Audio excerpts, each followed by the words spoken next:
If you watch our channel, you know that I'm a genuine fan of Zhiyun gimbals, particularly the Crane 3S, which I think is one of the best gimbals for the price on the market. However, I've struggled quite a bit with their lighter weight gimbals, you know, the ones that are designed for small mirrorless cameras. In those particular situations, I much rather use DJI products like the RS2 or the RSC2. Well, that has all very much changed with the new Weebill 2, and let me tell you why.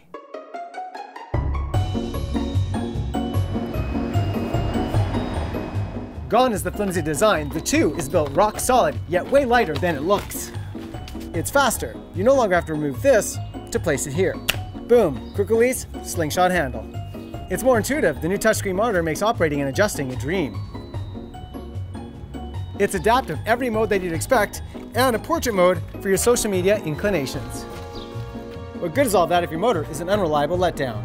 But fear not, the Weebill 2 features a new and powerful Infineon chip with an updated algorithm. And that's not all! You get a spiffy new carrying case with plenty of room for accessories like the new Master Eye wireless monitor controller, sold separately.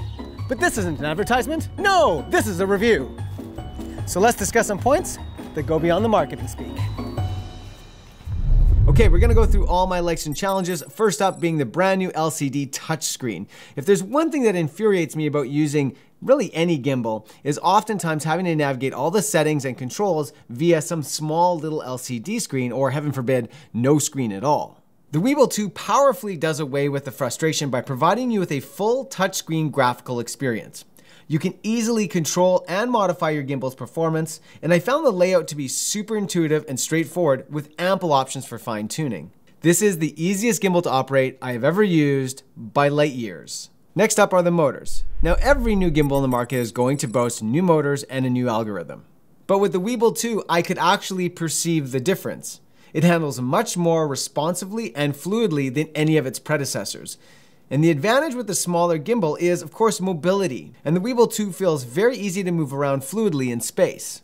Next up is the completely rebuilt and new robust design, as well as the slingshot handle. Now, if you follow our channel, you know that I'm pretty good at breaking things, like when I kinda broke the original Weebill. Well, I don't fear that anymore with this guy because it is built like a tank. The very first impression I had when pulling it out of the case was how robust this unit is. It feels even more robust than their larger gimbals. And I've absolutely fallen in love with the quick release slingshot handle. One of the biggest issues I've had with gimbals with slingshot handles is that you have to use the tripod as a slingshot handle, which means that in the middle of your shoot, you've got to unwind the tripod and then rewind it in up here, which creates two problems. One is it's just super annoying to have to do that in the middle of the shoot. And number two is once you do that, you can't put your gimbal down because it doesn't have a tripod anymore, which is kind of dumb unless you buy two tripods, right, or another handle. Well, they've done a great job of finally solving for this by this amazing quick release handle, which has 2 points where it snugs in and then a keeper as well, like a safety, which is amazing. And I just basically leave it on because it's so incredible. If you're doing any motion lapse or time lapse, the gimbal makes this incredibly easy. You don't need to connect an app, and all the parameters can be fine-tuned directly on the screen. It is amazingly easy to use, even for a dummy like me. All right, let's talk about the challenges I had. Now, I can't believe that I'm saying this, but this is a nearly perfect gimbal. Yet, there were some small things that I was challenged by, so let's talk about those right now. First, some good news. The Weebill 2 now has built-in 2600 milliamp batteries, which means no pulling the batteries out to charge or dealing with a flimsy battery plate. I like this a lot. That said, with more power comes with it more draw. The batteries still last long enough, but nowhere near the up to 9 hours that zhiyun-tech quotes. I brought the fully charged gimbal on a job, and after less than 2 hours of runtime, the gimbal was at less than 30%. I never completely emptied the batteries, but the power indicator dropped much faster than I expected, with or without powering the accessories. When it comes time to charge, you can either plug it into your computer's USB or use a USB plug adapter, but your little 5-watt iPhone block will not work. You will need to find and buy a separate 24-watt power block. Fortunately, these can be found pretty much anywhere, and they're very inexpensive. The second thing I was challenged by was the lack of a quick release for the camera.